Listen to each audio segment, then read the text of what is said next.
Hello বন্ধুরা, এই দেখো আমার বাড়ির কার্তিক ঠাকুর। কার্তিক পুজো হয়েছে। এই হলো আমার বাড়ির কার্তিক ঠাকুর।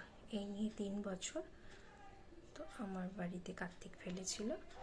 এই কার্তিক ঠাকুর দেখো, আমি আমার গাছের জবা ফুল দিয়ে কার্তিক ঠাকুরকে পুজো করেছি। এই 2025 সালে আমার বাড়িতে যা যা পুজো হয়েছে, প্রতিদিন আমি নিত্য পূজায় তো আমার গাছের ফুল দিয়ে পুজো করেই থাকি। আর এছাড়াও লক্ষ্মী পুজো, কার্তিক পুজো যেটা আমার বাড়িতেই হয়, তো সেখানে আমি গাছের ফুল দিতে পেরেছি। আমার মনটা সত্যি ভীষণ শান্তি লেগেছে যে ঠাকুরকে আমি নিজের হাতে গাছ করা সেই গাছের ফুল নিবেদন করেছি। তো আমার খুব ভালো লেগেছে।